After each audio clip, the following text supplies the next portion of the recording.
그리고 아마 파비우의 경우 좀 또 얘기를 많이 하시고 싶을 거예요. 왜냐면 파비우가 계속해서 뭐 이거 있는 뭐 제대로 뭐 하는 거 맞냐 이거 영입해서 왔는데 지난 시즌부터 딱히 보여준 게 없지 않냐라고 이제 말씀을 하신 분들이 많을 텐데, 저는 근데 얘기를 하고 싶은 게 뭐냐면은, 파비우는 만약에 파비우 영상 못 보신 분들 제가 지난 시즌에 만들어 놓은 거 있는데 그거 보실 분들은 한번 보시면 될 것 같고, 파비우는 이제 그냥 간단하게 말하자면 저는 웨질이랑 되게 비슷하다고 얘기를 했어요.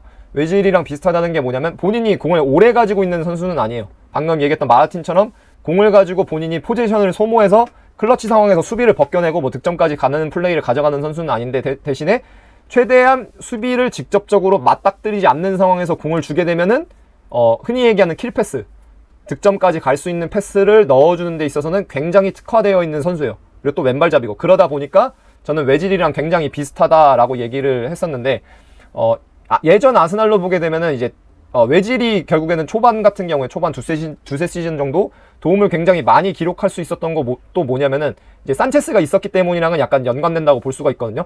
산체스 같은 경우에는 전형적으로 포지션을 소모하는 선수였죠. 공을 오래 가지고 클러치 상황에서 수비를 벗겨내고 약간은 리스크가 있지만 그런 식으로 포지션을 소모해서 공격 포인트를 기록하고 팀에게 해결책을 주는 선수였는데, 산체스가 그런 식으로 공을 가짐을 통해서 웨질은 본인이 공을 받았을 때 수비에 대해서 최대한 자유로운 상황, 본인이 원투 터치대로 상황을 끝낼 수 있는 그런 환경에서 공을 많이 가질 수 있었거든요. 그러면서 어시스트를 굉장히 많이 기록했고, 네, 파비오의 경우에도 저는 또 같은 유형의 선수라고 보는데, 현재 이번 경기가 있기 전까지는 이제 그런 장면을 많이 만들어주지는 못했죠. 근데 이번 경기 특히 이제 풀럼을 상대로 했을 때, 풀럼의 특성을 감안했을 때 그런 상황이 왔고 본인의 장점을 보여줬는데, 그거에 대해서까지 얘기해보고 이제 제가 오늘 하고 싶었던 얘기는 마치도록 하겠습니다.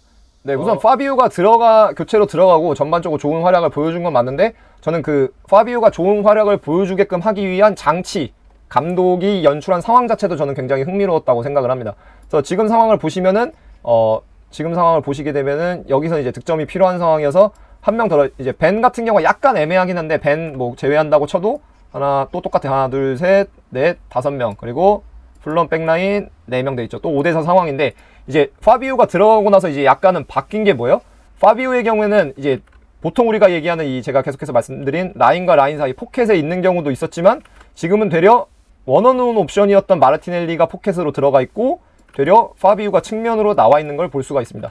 왜냐면은 이 포켓에 있을 경우, 라인 사이에서 공을 받았을 경우에 이제 발생할 수 있는 문제가 뭐냐면, 파비우의 경우는 돌아설 수 있는 능력까지는 있다고 보는데, 수비를 직면해서 그 수비를 벗겨낼 수 있는 능력은 사실 그렇게 높지는 않아요.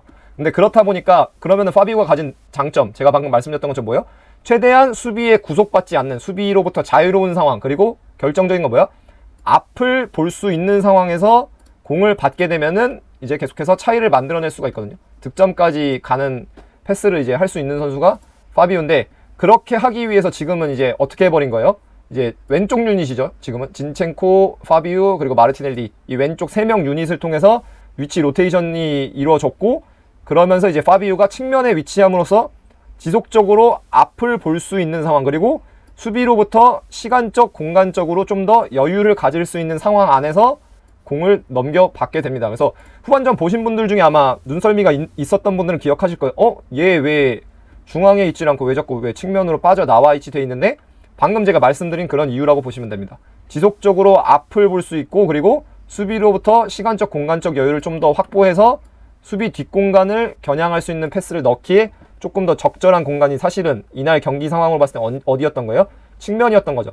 그리고 풀럼의 경우에는 이 높이라는, 그러니까 높이는 종적인 거잖아요. 말 그대로 높이는 종적인 건데, 이제 이 가로 횡적인 측면에서 봤을 때도 얘기할 수 있는 게 뭐냐면, 지금 보시는 것처럼 풀럼은 상대적으로 다른 팀들에 비해서 횡적으로 봤을 때 그 폭이 되게 좁아요. 수비 블록 자체가 굉장히 좁다 보니까 파비우가 지금처럼 측면에 나와 있게 되면은 이제 공을 가지고 좀 더 시간적, 공간적 여유를 가지고 플레이할 수가 있었죠. 그리고 같은 이유로 마르티넬리의 경우에는 측면에 있었을 경우에 방향 전환이 패스가 오게 되면은 1대1을 하기가 좀 더 쉬웠던 것도 있고요. 이제 풀럼은 또 그런 특징이 있어서 이제 플레이를 했다고 보시면 되겠고요. 네. 그다음에 이 파비우가 공을 잡고 플레이를 했고, 풀백과 센터백의 사이로 마르티넬리 대각선 언마크, 그 다음에 센터백과 센터백 사이로 에디 은케티아가 뒷공간, 그 다음에 지금 같은 경우 또 이 사이로 또 움직이고 있고 이렇게 이게 사카였나? 이게 사카구나. 이게 사카고 에디인데 전부 다 뒷공간으로 가는 거 볼 수 있죠. 왜? 파비우의 강점이 뭔지를 알고 파비우의 강점이 발현될 수 있는 상황으로 팀 전체가 움직이고 있던 거예요. 모두가 아는 거죠. 얘가 측면에서 공을 가지면은 우리가 해야 되는 건 뭐다? 라인 사이에 들어와서 플레이하는 게 아니고 뭐예요? 라인 사이가 아니고 얘는 강점이 우리가 흔히 얘기하는 킬패스다. 킬패스기 때문에 우리는 그 킬패스를 받기 위해서 움직여야 된다는 게 다 인지가 되어 있던 거고, 그리고 이것도 디테일이에요. 제가 봤을 때는 이것도 이미 경기 전에 얘기가 돼 있었을 거예요. 풀럼이 이러이러하고 우리가 이러이러하니까 경기 중에 파비우가 만약에 들어가게 되면은 이런 식으로 움직여라 까지 전략 범위에 그 플랜, 뭐 흔히 얘기하는 플랜 B죠. 저는 그 표현을 좋아하진 않지만 근데 플랜 B로서 이미 아마 돼 있던 걸까. 그리고 그러니까 이렇게 움직인 거고.